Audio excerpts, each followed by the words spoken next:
اعوذ باللہ من الشیطان الرجیم، بسم اللہ الرحمن الرحیم۔ الحمد للہ رب العالمین والصلاة والسلام علی خاتم النبیین رحمۃ اللہ عالمین۔ تمام بہنوں کو السلام علیکم ورحمۃ اللہ وبرکاتہ۔ ہم کتاب محسن انسانیت پڑھ رہے ہیں اور ہم وہاں تک مکی دور اور اس کے بعد مدنی دور ہم اس کو پڑھ چکے ہیں۔ آج جو ہمارے پاس چیپٹر ہے وہ ہے تلواروں کی چھاؤں میں۔ تلواروں کی چھاؤں میں پہلے اس باب کے بارے میں آپ کو بتاؤں کہ اس باب میں نعیم صدیقی صاحب نے کس چیز سے بحث کی ہے۔ عام طور پر ہمارے معاشرے میں جو ایک مسلمانوں میں ایک یہ جو جہاد کے بارے میں اور جہاد میں بھی جو قتال ہے، جہاد بالسیف ہے، اس کے بارے میں جو کچھ کنفیوژنز ہیں مسلمانوں میں، تو اس پہ مختلف لوگ مختلف انداز سے اس کو لے رہے ہوتے ہیں۔ اس کے بارے میں بہت اچھی طرح سے بحث کی ہے کہ یہ تلوار کیوں اٹھائی گئی تھی۔ اصل میں مغرب نے تو اس کو بالکل اپنے ہی نقطہ نظر سے دیکھا ہے، اور وہاں پہ مذہب کا جو ایک تصور ہے کہ مذہب ایک انفرادی معاملہ ہے اور صرف چند اچھی باتوں اور اچھی نصیحتوں اخلاقیات کا نام ہے، تو وہ اس کے لیے مذہب کے لیے تلوار اٹھانا ان کو تو بہت ہی برا ان کی نظر میں ہے، اور یہی انہوں نے اسلام پر اعتراض کیا ہے۔ اور یہ والی بات جب یہاں پہ مسلمانوں کو سمجھ میں نہیں آتی تو کوئی اس کو کسی طرح لیتا ہے، کوئی کہتا ہے کہ دفاعی جہاد تھا، اور کوئی کہتا ہے کہ یہ مجبوراً تلوار اٹھانی پڑی۔ بہترین انداز سے، بالکل کوئی معذرت خانہ انداز نہیں ہے، بہترین انداز سے صرف اس نقطہ نظر سے دیکھا ہے، پورا وہی صرف مدنی دوری سامنے رکھا ہے کہ اسلام کا نظریہ جہاد کیا ہے۔ قرآن سے نظریہ جہاد بیان کیا ہے، رسول اللہ صلی اللہ علیہ وسلم کی جنگی پالیسی سامنے رکھی ہے، اور پھر بعد میں ابتدا سے جو جنگیں ہوئی ہیں، جو اور جتنے چھوٹے چھوٹے سرایہ اور غزوات ہوئے ہیں، ان کا ذکر کرتے ہوئے پورے ایک سامنے رکھا ہے، پورا ایک تصویر سامنے آتی ہے کہ وہ ایک تحریک کس طرح سے رفتہ رفتہ وہ بڑھتی چلی گئی، اور وہاں پر تلوار اٹھانے کی کتنی ضرورت تھی، اور حضور صلی اللہ علیہ وسلم نے جب تلوار اٹھائی ہے کن مقاصد کے تحت اور کب اور کہاں اٹھائی ہے۔ اور اس سے ہمیں بہت کچھ سمجھ میں آئے گا، انشاءاللہ ہمیں بہت کچھ سمجھ میں آئے گا، بہت سارے کنفیوژن دور ہوں گے۔ اور اس میں جو غزوات جو کہ پچھلے مدنی دور میں بالکل اس کا ذکر نہیں کیا گیا تھا، یہاں پہ پورے غزوات کا ہی ذکر ہے، اور بہت مستند اور بہت تفصیلی ذکر ہے۔ ہم اس پہ بہت تیزی سے چلیں گے، واقعات کو ہم زیادہ نہیں لیں گے کیونکہ واقعات زیادہ تر ہمارے علم میں ہوتے ہیں، لیکن وہ جو اس کے بعد حالات میں جو تبدیلیاں آتی چلی گئیں، اس پہ انشاءاللہ وہ اس پہ انہوں نے بہت بہترین طریقے سے بتایا، انشاءاللہ اس پر ہم غور کریں گے، اس کو سمجھیں گے۔ اللہ تعالیٰ ہمارے لیے آسانی کرے۔ رب اشرح لی صدری ویسر لی امری واحلل عقدۃ من لسانی یفقہوا قولی۔ یہاں پہ نعیم صدیق صاحب ایک جملہ لکھتے ہیں کہ رسول اکرم صلی اللہ علیہ وسلم اور آپ کے ذہین رفقا کو خوب اچھی طرح معلوم تھا کہ ہجرت کی فصل کے بعد آگے کا باب جہاد کا باب ہے، اور بقا کی راہ قریش کی تلواروں کے درمیان سے ہو کر نکلتی ہے۔ سب اب اندازہ تھا کہ اب یہاں مدینے میں آنے کے بعد بیٹھنا نہیں ہے، بلکہ مدینے میں آنے کے بعد اس چھوٹی سی ریاست کو خطرہ ہے، اور آگے اس کو بڑھانے کے لیے یقیناً وہ تصادم ضرور ہوگا۔ اسلام کا نظریہ جہاد دیکھتے ہیں، اور اسلام کے نظریہ جہاد میں بالکل ایک سیدھی سی بات انہوں نے لکھی ہے کہ جس طرح کسی بھی ریاست جہاد کسی بھی ریاست کا بالکل طبعی وظیفہ ہے، جیسے کہ ایک پولیس اور عدالت کا نظام، جیسے ہر ریاست میں پولیس اور عدالت کا نظام بہت ایک اس کے لیے بنیادی ضرورت ہوتی ہے، اسی طرح جہاد بھی ایک اس کے لیے بنیادی ضرورت ہوتی ہے۔ اور جہاد صرف کسی ریاست کی حفاظت کے لیے نہیں ہوتا، حفاظت کے لیے تو ہوتا ہی ہے، ان کے آرمی کا کام جہاں حفاظت کرنا ہوتا ہے وہاں اس کو ممکنہ تمام دشمنوں سے بچانا بھی ہوتا ہے۔ تو یہ جو جہاد ہے کہ اس اسلامی نظریہ جہاد یہیں تک نہیں جاتا کہ کوئی حملہ کرے تو چاروں ناچار اس کا سامنا کر لیا جائے، بلکہ یہ رہنمائی دیتا ہے کہ اسلامی انقلاب کے داعی ایک طرف اپنے ریاست کے موجودہ وجود کے ایک ایک ذرے کو بچا کر رکھنے کے لیے بوقت ضرورت جان و مال کی قربانی دے دیں، اور دوسری طرف لاکھوں بندگان خدا کو ظلم، جہالت، معاشی خستحالی اور اخلاقی پستی سے نکالنے اور انقلاب کی تکمیل کرنے کے لیے انقلاب دشمن طاقتوں کی سرکوب سرکوبی کریں۔ دیکھیں، ایک تو وہ جو کسی نظریے پر جو ایک نظام اور ایک ریاست بنی ہے اس کی حفاظت کے لیے جہاد ضروری ہے۔ دوسرے، بندگان خدا کو، اللہ کے بندے جو انسانوں کے ظلم میں ہیں، ان کی آزادی کے لیے، ان کو ظلم سے نکالنے کے لیے، ان کو پستیوں سے نکالنے کے لیے، اور جو اللہ کے دشمنوں کی سرکوبی کے لیے یہ جہاد ضروری ہے۔ اور ایک اور بات جو یہاں یہ لکھتے ہیں کہ معاملہ میرے ایک مذہب کا نہیں تھا، یہ ایک انقلابی تحریک کا تھا جس نے جان و مال کی بیش بہا قربانیوں کے بل پر انسانیت کی تعمیر نو کے کام کا آغاز کیا تھا۔ جب ہم اسلام کو صرف ایک مذہب سمجھتے ہیں تو پھر ہم اس جہاد کے کردار کو نہیں سمجھ پاتے، لیکن بات صرف ایک مذہب کی نہیں تھی، بات وہ تحریک تھی، ایک نظریے پہ بننے والا پورا نظام تھا، اور اس کی حفاظت کے لیے اور اس کو آگے بڑھانے کے لیے تلوار ہاتھ میں لی گئی تھی۔ انہوں نے مذہب کے لیے نہیں بلکہ تحریک دین اور اسلامی ریاست کے تقاضوں کے لیے تلوار اٹھائی تھی۔ تلوار اٹھائی گئی اس اسلامی ریاست کو قائم کرنے کے لیے، اس اسلامی ریاست کو بڑھانے کے لیے، اور وہ اسلامی ریاست وہ اللہ کی حکمرانی کی ریاست ہے۔ اگر ہم اس کو قرآن کی روشنی میں دیکھیں، اور یہاں پہ انہوں نے نعیم صدیق صاحب نے بہت ساری آیات ہمارے سامنے رکھی ہیں، ہم صرف چند آیات کی روشنی میں اس کو دیکھتے ہیں۔ ہم صرف 4 آیات کو دیکھیں گے اور اس میں سے بنیادی نکات کو سمجھیں گے تو انشاءاللہ بات سمجھ میں آ جائے گی۔ سورہ حج کی آیت نمبر یہ 39 اور سے 41 تک ہے۔ جن مسلمانوں سے لڑائی کی جاتی ہے ان کو اجازت دی جاتی ہے کہ وہ بھی لڑیں، کیونکہ ان پر ظلم ہو رہا تھا، خدا ان کی مدد کرے گا، یقیناً خدا ان کی مدد پر قادر ہے۔ یہ وہ لوگ ہیں کہ اپنے گھروں سے ناحق نکال دیے گئے ہیں اور یہ کہتے ہیں کہ اللہ ہمارا پروردگار خدا ہی ہے، اور خدا لوگوں کو ایک دوسرے سے نہ ہٹاتا رہتا تو راہبوں کے صومعے اور عیسائیوں کے گرجے اور عبادت خانے اور مسجدیں جن میں خدا کا بہت ذکر کیا جاتا ہے ویران ہو جاتی ہیں، اور جو شخص اللہ کی مدد کرتا ہے اللہ اس کی ضرور مدد کرتا ہے، بے شک اللہ توانا اور غالب ہے۔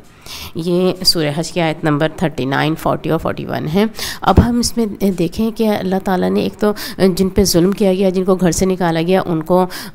تلوار اٹھانے کی اجازت دی ہے۔ عقل سمجھ ہر نظریہ ان کو اجازت دیتا ہے۔ اور جو دوسری اہم بات بتائی کہ جب کسی گروہ کا ظلم بہت زیادہ بڑھ جاتا ہے تو اللہ تعالیٰ پھر اس کو ہٹا دیتا ہے۔ اگر یہ کام اللہ تعالیٰ نہ کرتا رہتا تو وہ مسجدیں، عبادت خانے وہ بھی ویران ہو جاتے۔ جب ظلم بڑھ جاتا ہے، جب انسان اپنی حکمرانی اس زمین پر قائم کرتا ہے اور اپنے آپ کو بالا برتر سمجھ کے اور پھر وہ ظلم سے حد سے زیادہ بڑھ جاتا ہے، تو پھر اللہ تعالیٰ اجازت دیتے ہیں کہ اس کے لیے تلوار اٹھائی جائے، اور یقیناً کوئی بھی اس کو غلط نہیں کہے گا، اور یہ اسی لیے اٹھائی جاتی ہیں۔ اللہ تعالیٰ نے یہ سورہ حج کی آیت نمبر 41 ہی ہے، یہ وہ لوگ ہیں اگر ہم ان کو ملک میں دسترس دیں تو نماز قائم کریں، زکوٰۃ ادا کریں، نیک کام کا حکم دیں، برے کاموں سے روکیں، اور سب کاموں کا انجام خدا ہی کے اختیار میں ہے۔ اور اللہ تعالیٰ نے یہاں پر اسلامی ریاست کا وہ وظیفہ، وہ بنیادی کام بتایا ہے جس کے لیے تلوار اٹھائی جاتی ہے، جس نظام کے لیے تلوار اٹھائی جاتی ہے، یہ وہ نظام رحمت ہے۔ سورہ بقرہ کی آیت نمبر 190 ہے۔ اللہ تعالیٰ نے فرمایا، اور جو لوگ تم سے لڑتے ہیں تم بھی اللہ کی راہ میں ان سے لڑو، مگر زیادتی نہ کرنا کہ اللہ زیادتی کرنے والوں کو دوست نہیں رکھتا۔ اللہ تعالیٰ نے واضح طور پہ لڑنے کی اجازت دی ہے۔ ظاہر ہے جو لڑتے ہیں، جو اس اللہ کے نظام رحمت کو برداشت کرنے کے لیے تیار نہیں ہے، دیکھیں خدا کی راہ میں، اللہ کی راہ میں ان سے لڑو۔ تو جو اللہ کے اس نظام کو برداشت کرنے کے لیے تیار نہیں ہیں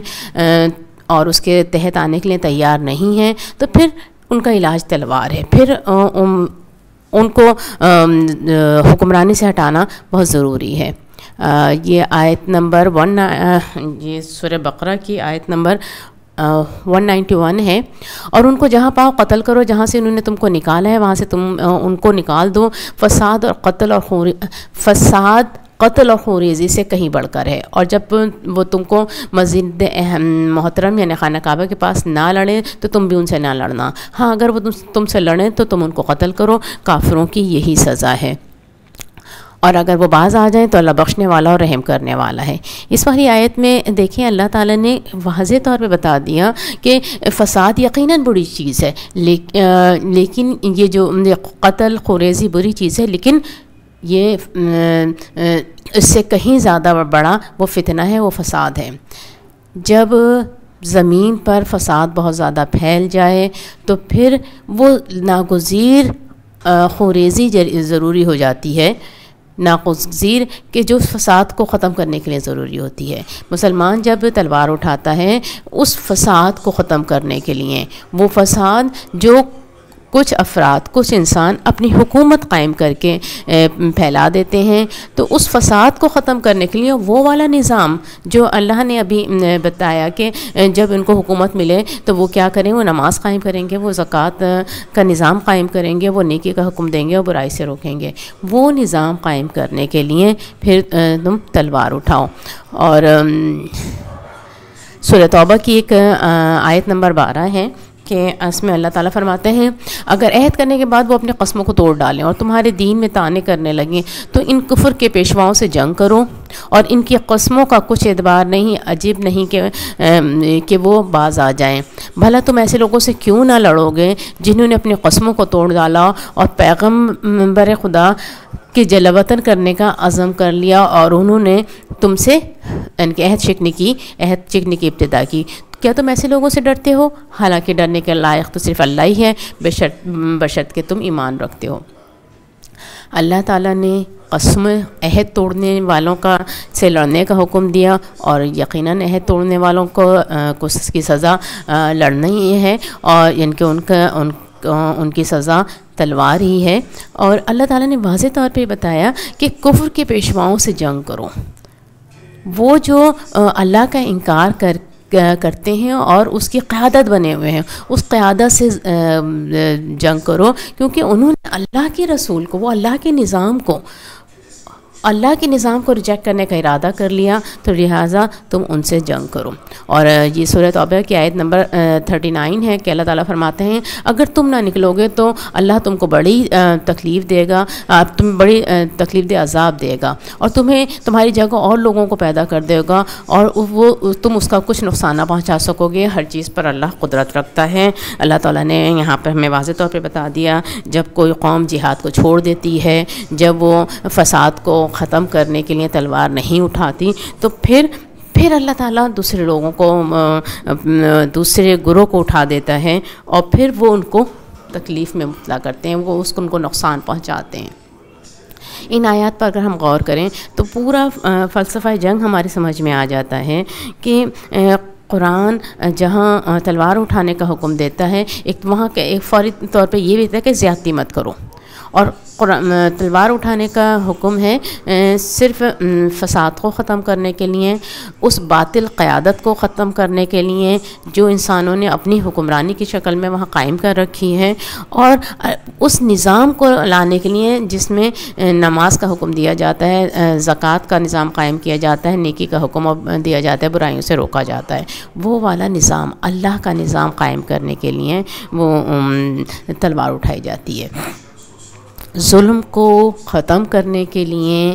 باطل قیادت کو ہٹانے کے لیے تلوار اٹھانا یقیناً انسانیت پر بہت بڑا رحم ہے، یہ انسانیت بہت بہترین کام ہے انسانیت کے لیے، اور اس کو کوئی بھی اس کے خلاف نہیں کرے گا نا، کہ کسی فرد کو صرف اس وجہ سے ظلم کرنے کی اجازت دے دی جائے، بندگان خدا کو اس وجہ سے غلام بنانے کی اجازت دی جائے کہ وہ پہلے سے وہاں پہ حکمران چلا آ رہا ہے، یا اس کا کوئی خاندانی لحاظ سے کوئی اس کا حق بن جاتا ہے۔ بالکل غلط بات ہے۔ تو یہ اسلام اس لیے تلوار اٹھانے کی اجازت دیتا ہے۔ اس کے بعد انہیں حضور صلی اللہ علیہ وسلم کی جنگی پالیسی کے کچھ نکات رکھے ہیں کہ پورے سیرت طیبہ میں ہمیں رسول اللہ صلی اللہ علیہ وسلم کے جو اقدامات نظر آتے ہیں، تو اگر ہم ان میں دیکھیں تو حضور صلی اللہ علیہ وسلم کی جنگی پالیسی کیا تھی، اور بہت اچھی طرح سے ہمیں اس میں سمجھ میں آتا ہے کہ آپ صلی اللہ علیہ وسلم کی جنگی پالیسی کیا تھی۔ سب سے پہلا نقطہ حضور صلی اللہ علیہ وسلم کی جنگی پالیسی کے لحاظ سے کہ کم سے کم خون بہانا۔ حضور صلی اللہ علیہ وسلم نے کوشش کی کہ کم سے کم خون بہایا جائے، اور اس کی ہمیں مثال ہم غور کریں تو اتنا بڑا انقلاب، اس پورے انقلاب میں جو اسلامی نظام قائم ہوا، جو دین غالب ہوا، اس پورے دور میں کتنے افراد کا خون بہا۔ مشکل سے 1000 افراد، 1000 کی تعداد ملتی ہے، کہیں 700 کہیں 800 کی تعداد ملتی ہے۔ صرف اتنا خون بہا اتنے بڑے تاریخ کے عظیم ترین انقلاب میں، کیونکہ رسول اللہ صلی اللہ علیہ وسلم کی پالیسی یہ ہوتی تھی کہ کم سے کم خون بہایا جائے، اور اس کے لیے رسول اللہ صلی اللہ علیہ وسلم دوسرے بہت سارے طریقے اختیار کیا کرتے تھے۔ ہم فتح مکہ کو ہی دیکھیں نا، فتح مکہ میں کس طرح سے خفیہ رکھا گیا تھا، اور اس خفیہ رکھنے سے کے بعد جب ایک دم مکہ پہنچ گئے تو وہ بالکل بھی دفاع نہیں کر سکے، اور وہ کوئی تصادم نہیں ہوا، اور کم سے کم خون بہا۔ وہ فتح برائے نام، تقریباً بغیر خون بہائے ہی وہ فتح حاصل ہوئی تھی۔ تو یہ حضور صلی اللہ علیہ وسلم کی حکمت عملی تھی نا۔ اور حضور صلی اللہ علیہ وسلم کی جنگی پالیسی کا ایک بہت اہم نقطہ یہ تھا کہ دشمن کو بے بس اور مجبور کر دیا جائے، تاکہ وہ ویسے ہی سرنڈر کر دے اور کم سے کم خون بہایا جائے۔ اور یہ ہمیں جگہ جگہ ہمیں سیرت میں یہی والی کیفیت نظر آتی ہے کہ کبھی آپ صلی اللہ علیہ وسلم نے کبھی راستے بدلے، کبھی اپنی جو حکمت عملی کو خفیہ رکھا، کبھی معاہدوں سے کام لیا۔ جیسے یہ صلح حدیبیہ کا معاہدہ تھا، کبھی تجارتی شاہراہ کی ناکہ بندی کر کے اس کو بلاک کر کے ان کے زور کو توڑا گیا، اور دشمن کو تنہا کیا گیا۔ دشمن کو تنہا حضور صلی اللہ علیہ وسلم نے بہت سارے معاہدے کیے نا۔ اچھا، جو ہم فتح مکہ کو ہی دیکھتے ہیں نا، فتح مکہ جس بنیاد پر ہوا تھا، جو مکہ نے، جو قریش نے جو معاہدہ توڑا تھا، جو حلیف قبائل پر جو حملہ کیا تھا، اور وہ حضور صلی اللہ علیہ وسلم اپنے حلیف قبیلے کی ہی فریاد پر تو اٹھے تھے نا۔ تو وہ انہوں نے اس معاہدے کی بنیاد پر دشمن کو تنہا کر دیا تھا۔ رسول اللہ صلی اللہ علیہ وسلم نے مدینہ جب تشریف لائے ہیں تو مدینہ کے قبائل سے جا کے جو معاہدے کیے تو وہ ایک حلیفانہ معاہدے تھے، اور اس میں یہ بات پنہا تھی کہ اگر کوئی باہر سے حملہ کرے گا تو سب مل کے اس کا دفاع کریں گے، اور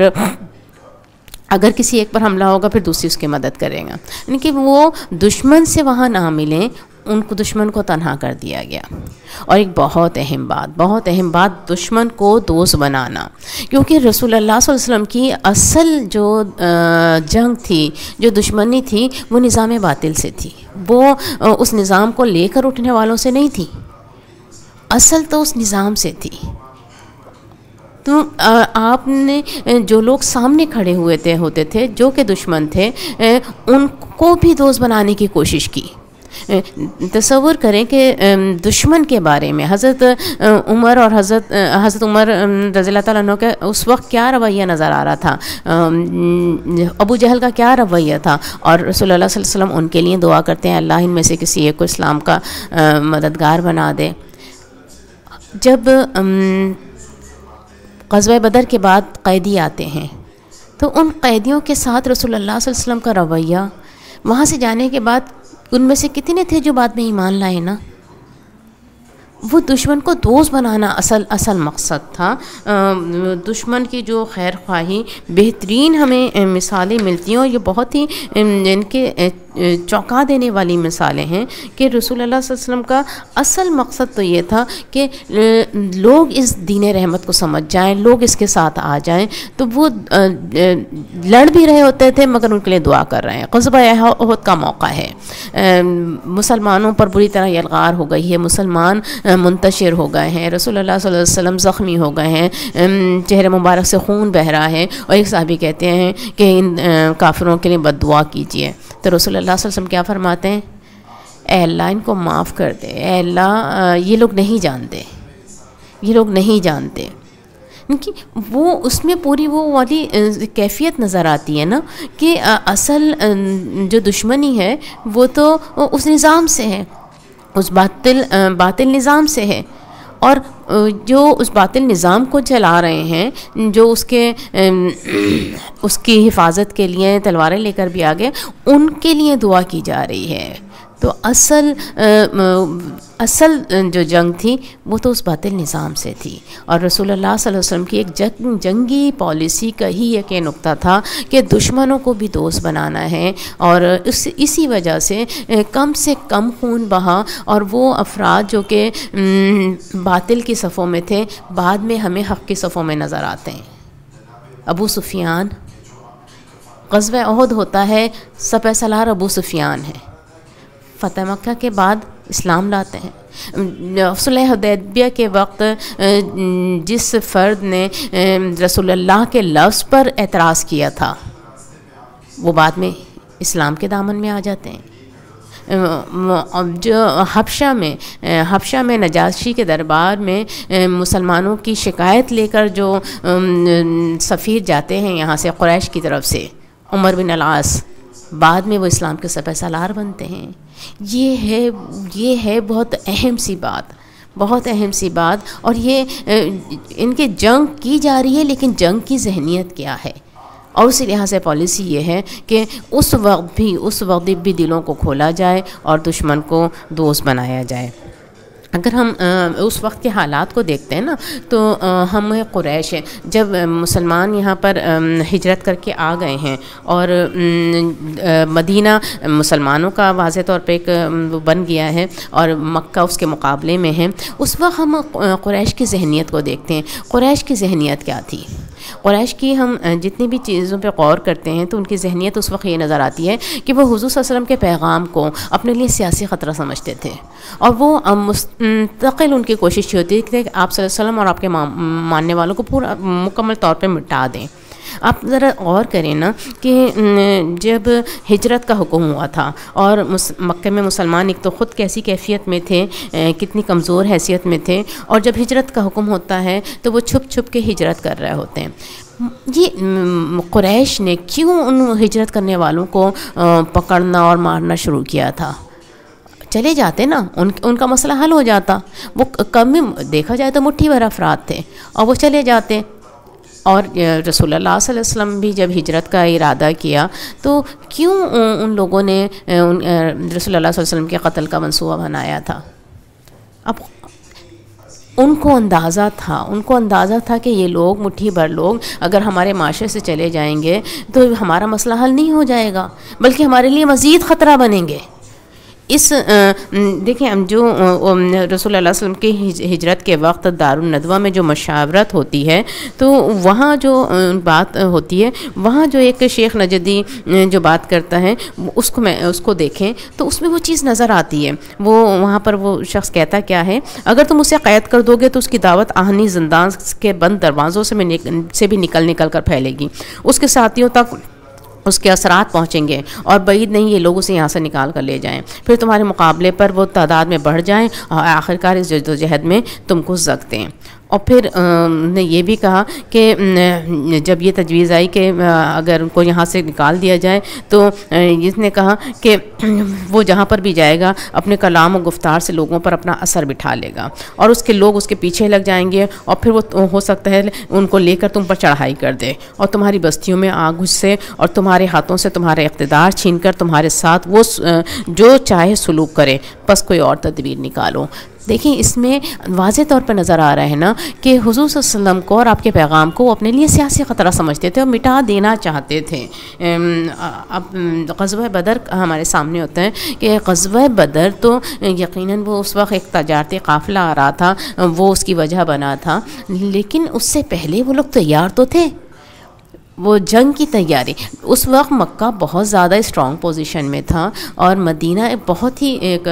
کمزور حالات میں تھا۔ ایک تو وہاں کے مسلمان بھی کم تھے اور جو مہاجرین کن حالات میں آئے تھے، اور معاشی مسائل بھی وہاں بہت زیادہ تھے، اور وہ مدینہ ویسے ایک اس وقت چھوٹا سا ہی ایک شہر تھا۔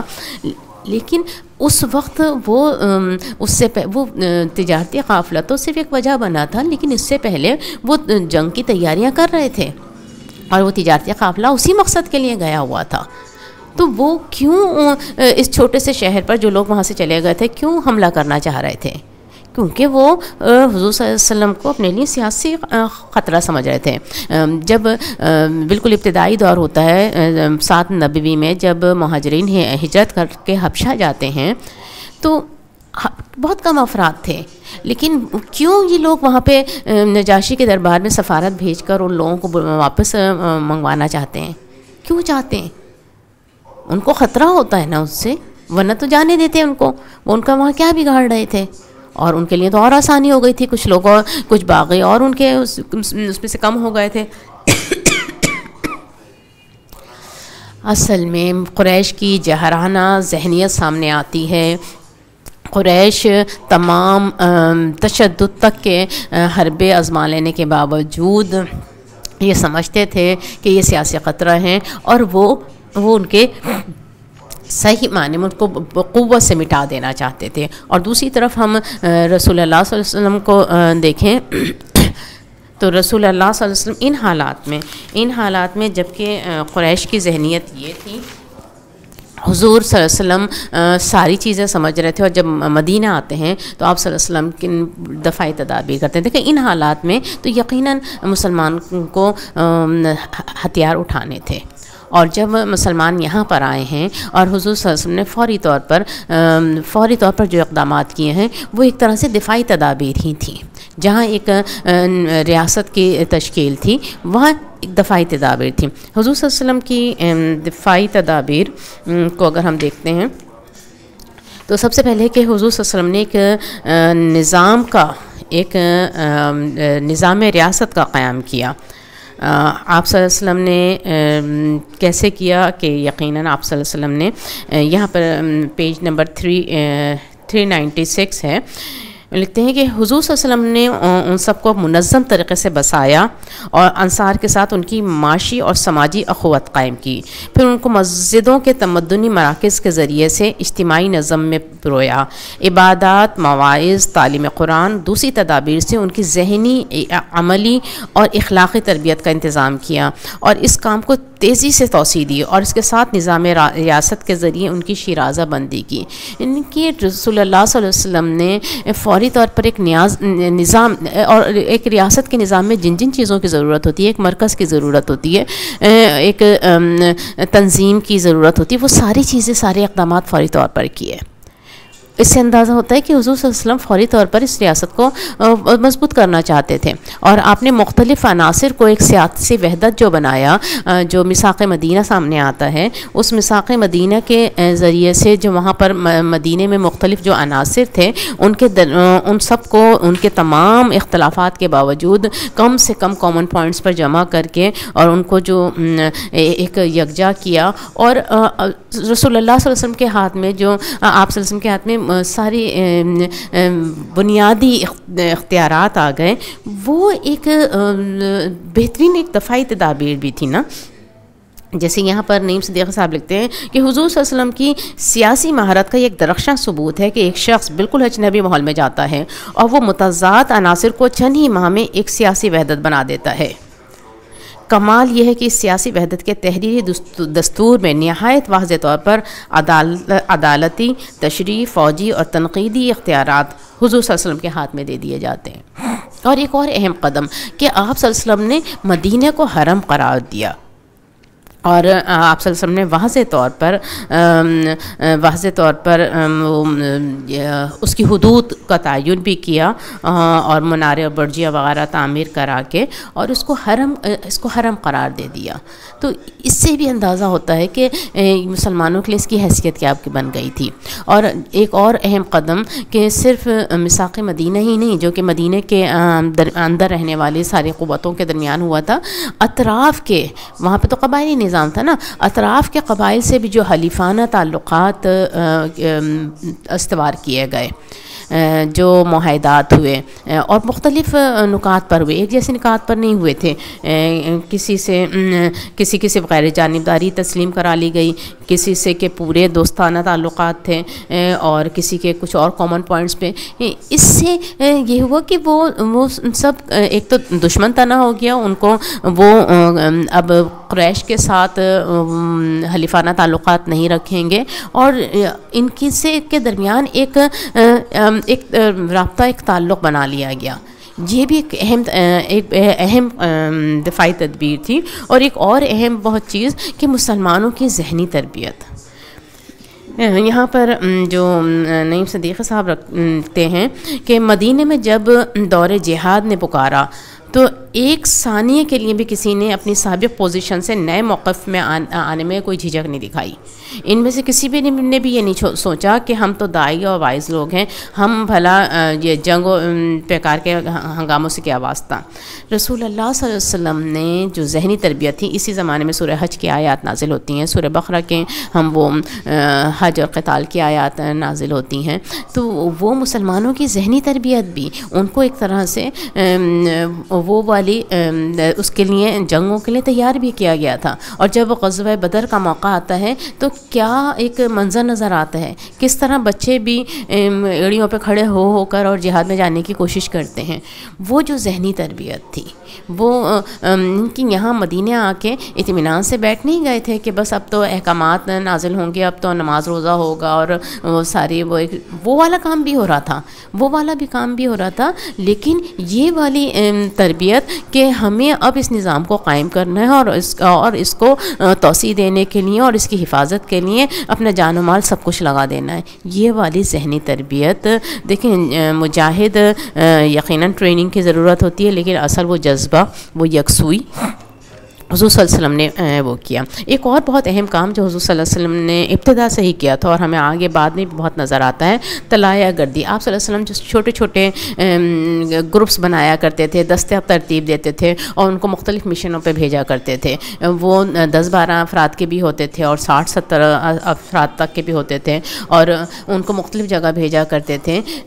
اور یہ کام حضور صلی اللہ علیہ وسلم نے مدینہ تشریف لاتے ہی شروع کر دیا تھا. تو یقیناً اس کے بہت اہم مقاصد تھے، اور یہ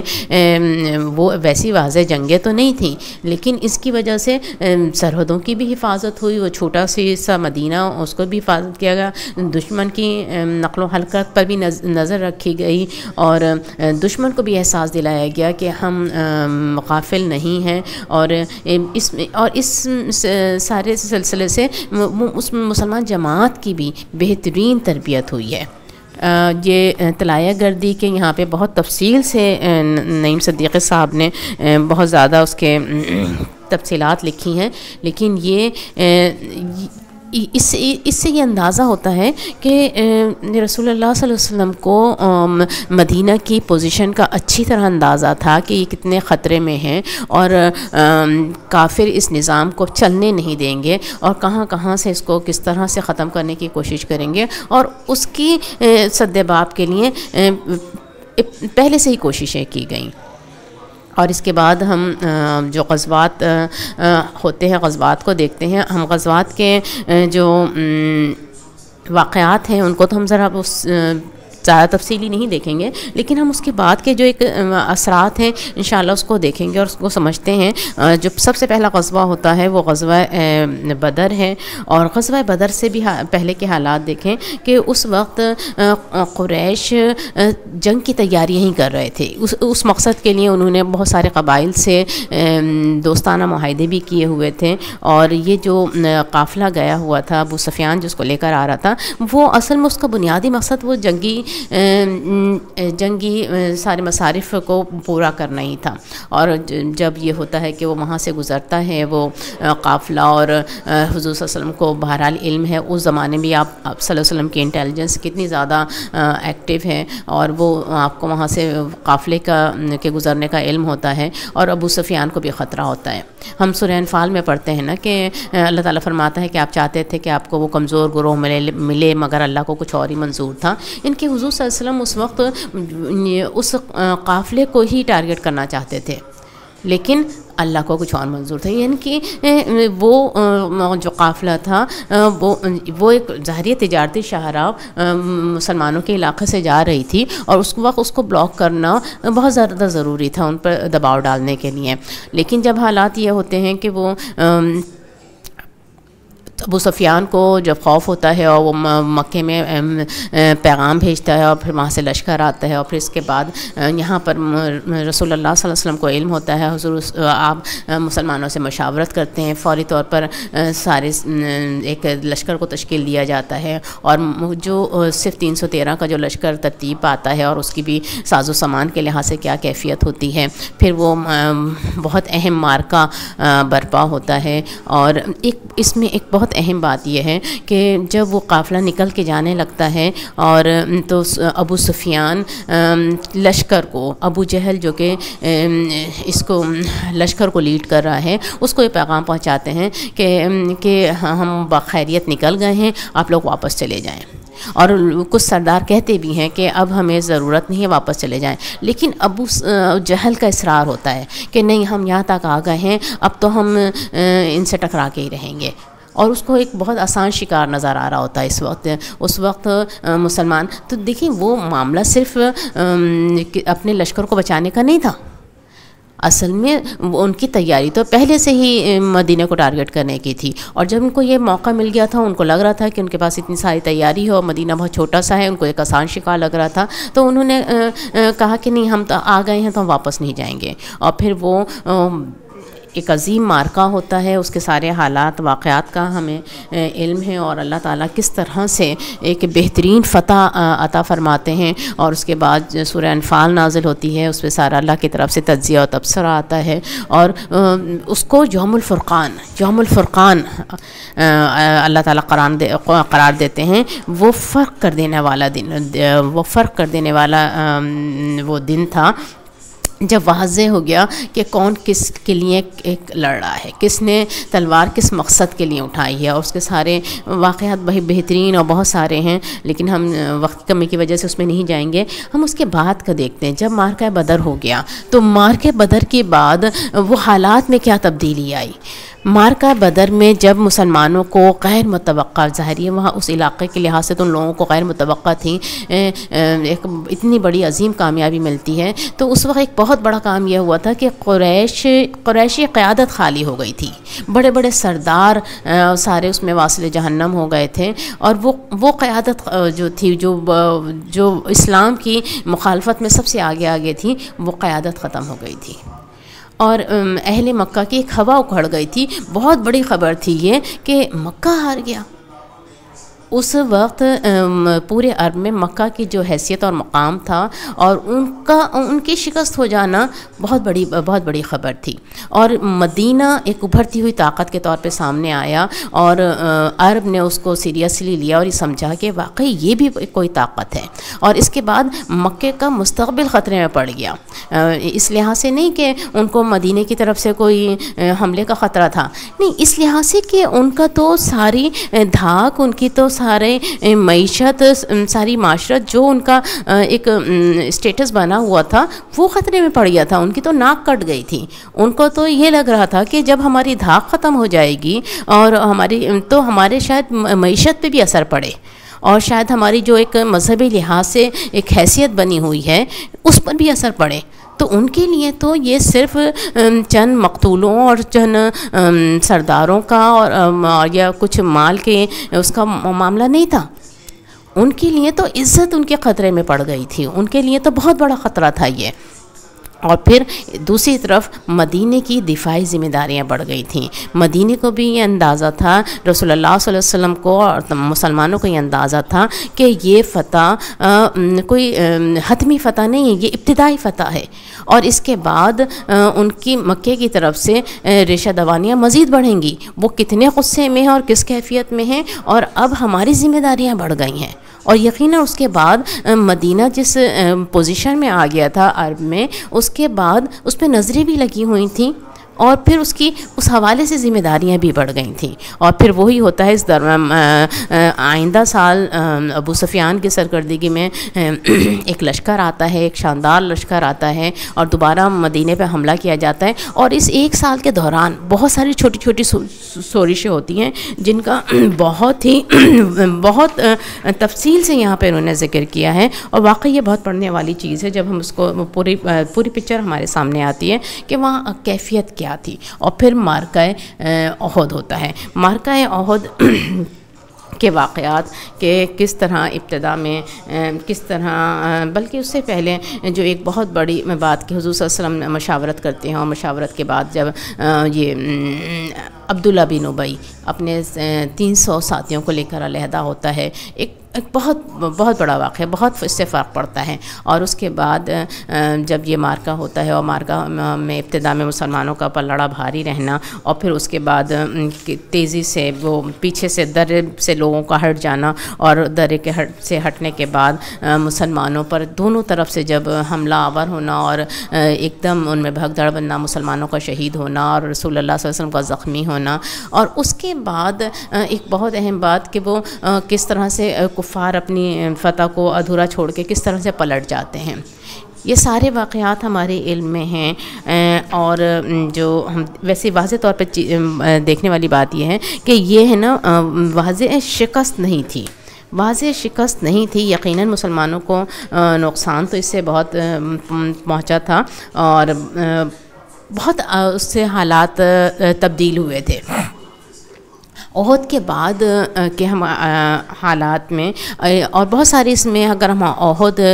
کے واقعات کو دیکھتے ہیں تو اس میں بہت سارے ہمیں ہدایت کے لیے نکات ملتے ہیں. اور اس پہ اللہ تعالیٰ نے سورہ آل عمران میں جس انداز میں تجزیہ و تبصرہ کیا ہے وہ بہت ہمارے سمجھنے والا ہے. لیکن اگر ہم تحریک کے اس مقام کو دیکھیں کہ احد کے بعد بدر کی فتح کے اثرات میں بہت زیادہ کمی ہو گئی تھی. مسلمان قیادت بہت زیادہ پریشر میں آ گئی تھی اور اس وقت مکہ کی جو جاہلی قیادت تھی اس کو کافی مدد ملتی ہے اور پھر بغاوتیں اٹھنے شروع ہو جاتی ہیں. یہ اسی کے اثرات ہوتے ہیں کہ پھر مختلف قبائل بار بار آتے ہیں، مختلف قبائل اٹھتے ہیں اور مسلمانوں کو اس زمانے میں مسلمان بہت ایمرجنسی کی کیفیت رہتی ہے. وہ والی کیفیت رہتی ہے کہ رسول اللہ صلی اللہ علیہ وسلم کو اندر سے یہودیوں کا بھی ایک ہوتا ہے، خطرات ہوتے ہیں اور باہر سے بھی کفار کی طرف سے. اور کہیں پورے چراگاہ پہ کوئی ڈاکہ زنی کے واقعات اور مسلمانوں کو دھوکے سے لے جا کر شہید کر دینے کے واقعات اسی دور میں ہوتے ہیں. اور اسی دور میں بنو نذیر کی طرف سے غداری کا بھی واقعہ ہوتا ہے اور مدینے کے اندر لا اینڈ آرڈر کے مسائل پیدا ہو جاتے ہیں کیونکہ ظاہر یہاں پہ بھی یہود موجود ہیں، یہاں پہ بھی منافقین کا گروہ ہے، ان کی بھی ہمتیں بڑھ جاتی ہیں. تو اس دور میں جو مسلمانوں کی جو بیدار قیادت تھی اس نے چومکھی لڑائی لڑی ہے. اس دور میں بہت زیادہ قبائل سے وہ بھی کرنے کی کوشش کی ہے اور ایک اور قبائل سے معاہدے کرنے بھی کوشش کی ہے. اور ایک اور اہم چیز کہ سازشیں اس دور میں پھر بہت زیادہ بڑھ گئی تھیں اور ان سازشوں کا ہی جو اثر تھا کہ وہ جو ہمیں پھر بعد میں غزوہ احزاب کی شکل میں نظر آتا ہے. غزوہ احزاب میں جب پورا عرب امٹ کے آیا ہے تو اس کے وہ کن وجوہات سے امٹ کے آیا تھا؟ وہ ابتدا تو یہاں کے یہودیوں نے کی تھی، مدینے کے یہودیوں نے ہی کی تھی. وہ کفار کے جو سردار تھے ان سے ملے تھے اور پھر بعد میں انہوں نے دوسرے قبائل کو جا کے جمع کیا تھا، ان کو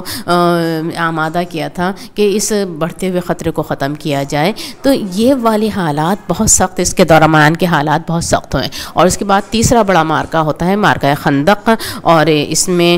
جو دیکھیں کہ ایک بہت اہم سی بات کہ رسول اللہ صلی اللہ علیہ وسلم کی انٹیلیجنس کتنی زیادہ ایکٹیو ہے کہ آپ کو علم ہے کہ سب جمع ہو کر آ رہے ہیں اور پھر وہ مشاورت ہونا اور مشاورت کے بعد اتنی بڑی خندق کا کھودا جانا. اور دیکھیں یہ چھوٹی سی خندق نہیں تھی، مہینے بھر میں جس طرح سے یہ تیار ہوتی ہے اور جس طرح سے پھر بعد میں 10,000 کا لشکر پورے مدینے کی آبادی 10,000 نہیں ہے، وہاں پر 10,000 کا لشکر اوپر سے چڑھ کر آ جاتا ہے، اور دیکھنے میں جب ہم واقعات پڑھتے ہیں سیدھے سادھے تو ایسا لگتا ہے کہ شاید وہ لوگ تو خندق کے دوسری طرف ہی رہے اور یہاں پہ لوگ اطمینان سے بیٹھے رہے اور 1 مہینے بعد چلے گئے۔ بات ایسی نہیں تھی، یہاں پہ بہت تفصیل سے بہت واقعات ہیں، آپ اس کو تفصیل سے پڑھیں تو پورا منظر سامنے آتا ہے کہ اس کے لیے اللہ تعالیٰ نے خود فرمایا، سورہ احزاب میں اللہ تعالیٰ نے فرمایا جب کلیجے منہ کو آ گئے، وہ والی کیفیت تھی۔ یہ وہ والی جنگ ہے جس میں حضور صلی اللہ علیہ وسلم کی نمازیں قضا ہوئی ہیں، جب خندق کو بھی 2-3 بار عبور کرنے کی کوشش کی گئی ہے، جب خندق کے پار سے بھی زہر آلود تیر اندازی کی گئی ہے اور مسلمان پیچھے سے خطرے میں تھے، اور اس وقت یہود کی غداری اور یہ خطرہ کہ یہود پیچھے سے راستہ دے دیں گے، اور وہ پوری کوششیں بھی ہو رہی تھیں راستہ دینے کی، پھر اللہ تعالیٰ یہاں پر راستہ نکالتے ہیں اور پھر وہ راستہ نہیں دے پاتے اور پھر وہ واپس پلٹ کر چلے جاتے ہیں۔ تو یہ بہت بڑا معرکہ تھا، بہت اس لحاظ سے بہت بڑا معرکہ تھا کہ پورا عرب جمع ہو کر آیا تھا، یعنی کہ پورے عرب نے مان لیا تھا کہ یہ مستقبل کا بہت بڑا خطرہ ہے۔ جو بھی جتنے بھی عرب قبائل مل کر آئے تھے، بہت سارے قبائل کے نام میں آتے ہیں، اور یہ سب قبائل یقیناً یہ سمجھ کر آئے تھے کہ یہ چھوٹا سا مدینہ مستقبل کا خطرہ ہے، ہمارے نظام کو خطرہ ہے۔ ورنہ مدینے نے مکہ سے تو مدینے کی لڑائی تھی، مگر دوسرے قبائل سے، یہودیوں سے بہرحال لڑائی بنتی تھی، لیکن اور کچھ دوسرے قبائل سے، لیکن یہ سب مل کر آئے تھے اور یہ سوچ کر آئے تھے کہ اب اس کو ختم کرنا ہے۔ لیکن جب مہینہ بھر کے محاصرے کے بعد وہ نہیں کر پائے، وہ جب پلٹ جاتے ہیں تو رسول اللہ صلی اللہ علیہ وسلم فرماتے ہیں کہ آئندہ یہ تم پر نہیں آئیں گے، تم ان پر جاؤ گے۔ بہت بڑا ٹرننگ پوائنٹ، بہت بڑا یہ ٹرننگ پوائنٹ ہوتا ہے۔ اور اس کے بعد دیکھیں، اس کے بعد کے حالات و واقعات دیکھیں کہ اس کے بعد بنی قریظہ کا معرکہ ہوتا ہے، جنہوں نے جو غداری کی تھی، رسول اللہ صلی اللہ علیہ وسلم ان کو کس طرح سے محاصرے کا حکم دیتے ہیں، اور پھر ان محاصرے کے بعد ان کو وہاں سے جلا وطن نہیں کیا جاتا، ان کو تو انہی کی کتاب کے لحاظ سے وہ فیصلہ کر کے ان کو وہاں سے نکال دیا جاتا ہے، اور جگہ جگہ پھر فسادی جو ہوتے ہیں ان کی سرکوبی کی جاتی ہے۔ بہت سارے واقعات اس میں موجود ہیں۔ اور پھر اس کے بعد رسول اللہ صلی اللہ علیہ وسلم کو حکم ہوتا ہے، اور رسول اللہ صلی اللہ علیہ وسلم عمرے کے لیے مکہ جاتے ہیں، اور مکہ کے افراد ان کو داخل نہیں ہونے دیتے۔ ان کے لیے بہت بڑی ایک طرح سے ان کی عزت میں کمی تھی کہ وہ اپنے دشمن کو اس طرح سے مکہ میں داخل ہوں، جبکہ حرم سب کے لیے کھلا ہوا ہے، اور وہ ان کو نہیں داخل ہونے دیتے۔ اور اس وقت وہ صلح حدیبیہ ہوتی ہے، وہ صلح جو کہ اس وقت بالکل لگ رہا ہوتا ہے کہ مسلمانوں کے خلاف ہے، اور سارے نکات شاید کافروں کے ہی مان لیے گئے ہیں، مگر اس صلح حدیبیہ سے رسول اللہ صلی اللہ علیہ وسلم جو فوائد حاصل کرتے ہیں، بہترین فوائد حاصل کرتے ہیں، جو صلح کا معاہدہ ہو کر دونوں طرف سے جو امن و امان ہوتا ہے، اور اس کے بعد جب ان کو مسلم معاشرے کو دیکھنے کا موقع ملتا ہے، وہ اتنی بہترین بات کے واقعات یہ ثابت کرتے ہیں کہ اللہ تعالیٰ نے جو اسے فتح مبین قرار دیا تھا، اصل فتح مبین یہی تھی، جبکہ فتح بعد میں ہوتی ہے 8 ہجری میں، مکہ فتح 8 ہجری میں ہوتا ہے، لیکن 6 ہجری میں ہونے والے اس معاہدے کو اللہ تعالیٰ فتح مبین قرار دیتے ہیں۔ تو اس صلح سے جو فوائد حاصل کیے تھے وہ، کیونکہ مقصد صرف کفار کو نیچا دکھا دینا یا ان کی زمین پر قبضہ کر لینا نہیں تھا، مقصد اسلامی نظام کا، اللہ کے نظام کا غلبہ تھا، اور اللہ کے نظام کے غلبے کے لیے صلح حدیبیہ بہت کام آتی ہے، بہت اس سے فائدے ہوتے ہیں، جو امن و امان کی فضا قائم ہوتی ہے، ایک دوسرے کے قریب آنے جانے کا موقع ملتا ہے۔ تو یہ جو 2 سال کا عرصہ ہے، یہ 6 ہجری سے اور 8 ہجری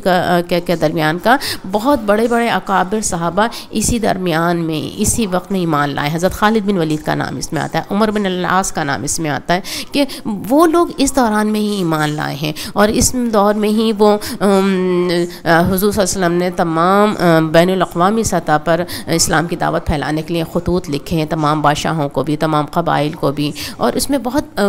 بڑا کام ہوا ہے۔ اور اس کے بعد اسی دوران میں فتح خیبر کا ایک اہم مرحلہ آتا ہے کہ جب یہاں پر مدینہ اسٹرانگ ہو چکا ہے، یہاں کے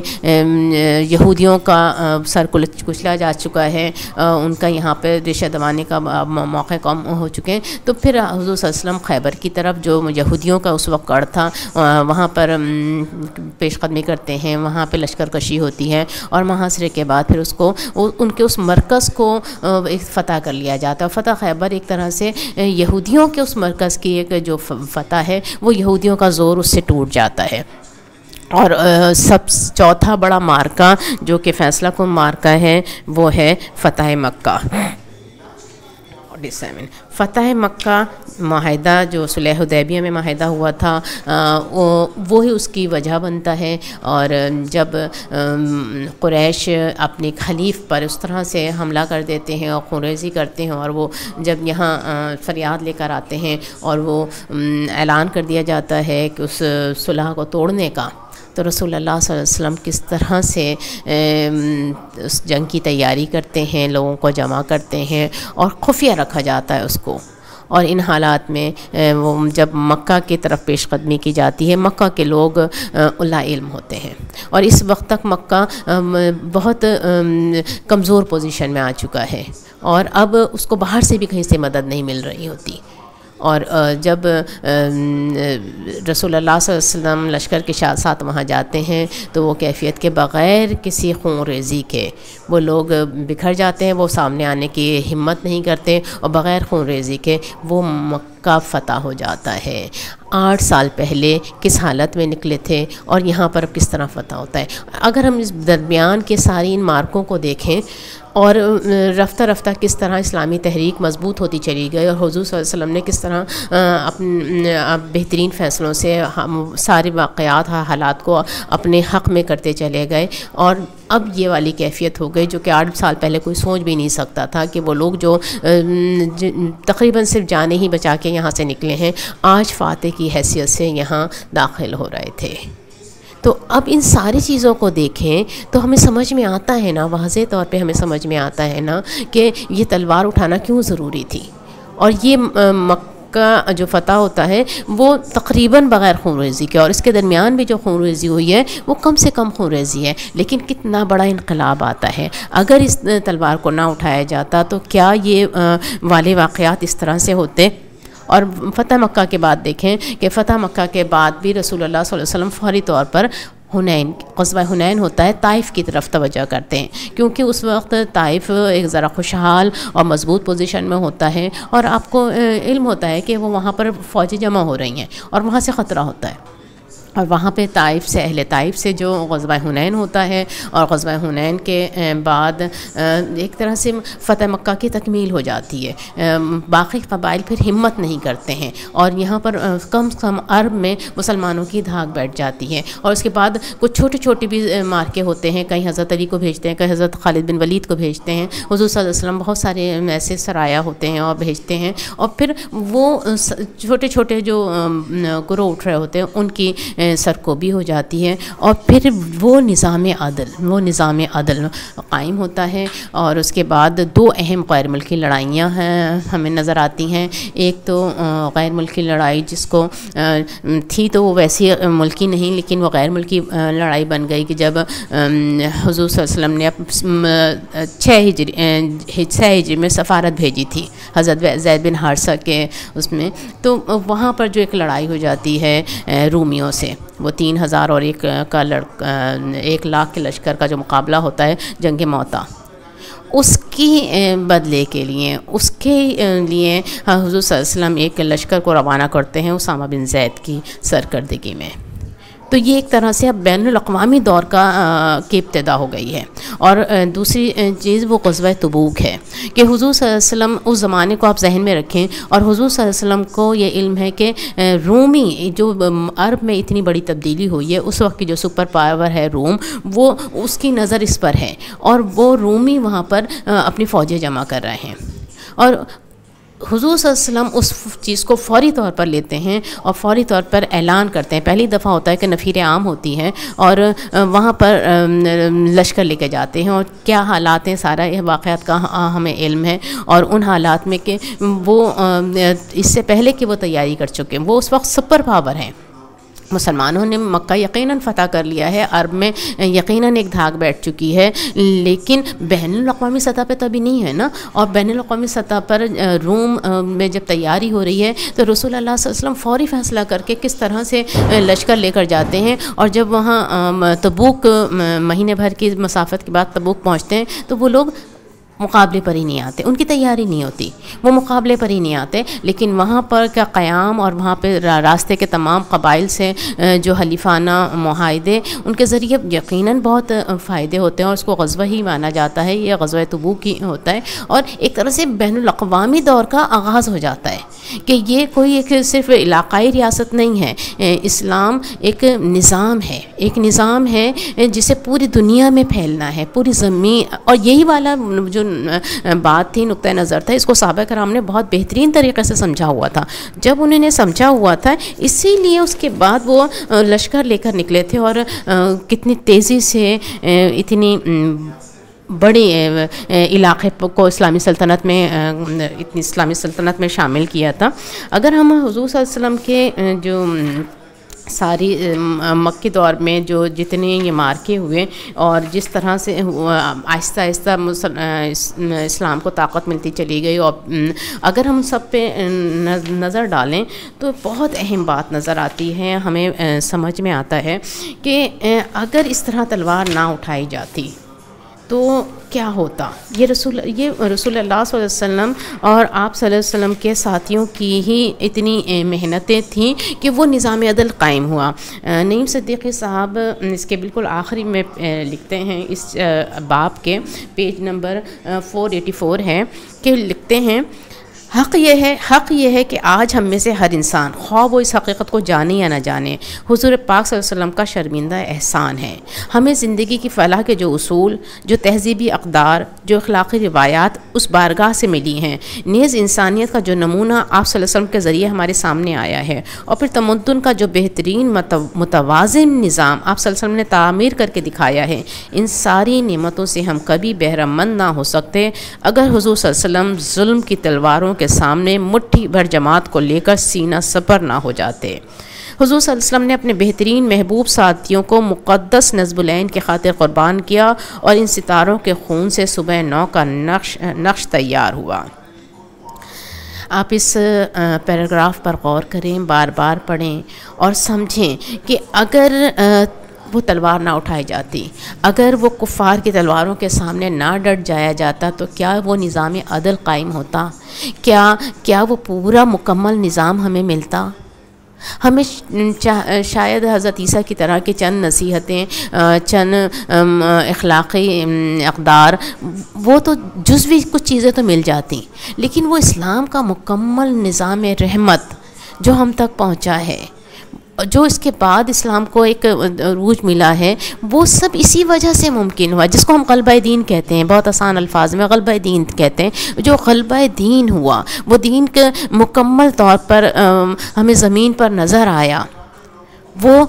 انہی کوششوں، انہی مارکوں کی وجہ سے ہوا، وہ انہی تلواروں کی چھاؤں میں ہوا. اور اگر یہ تلواریں نہ اٹھائی جاتی تو وہ نظام عدل دنیا نہ دیکھ پاتی. اللہ تعالیٰ ہمیں علم دے، ہمیں سمجھ دے، ہمیں سیرت پہ غور و فکر کرنے والا بنائے، ہمیں سیرت کی مکمل پیروی کرنے کی توفیق دے. ربنا تقبل دعاء انک انت السمیع العلیم، وصلی اللہ تعالی علی خیر خلق محمد وآلہ وصحبہ اجمعین برحمتک یا ارحم الراحمین.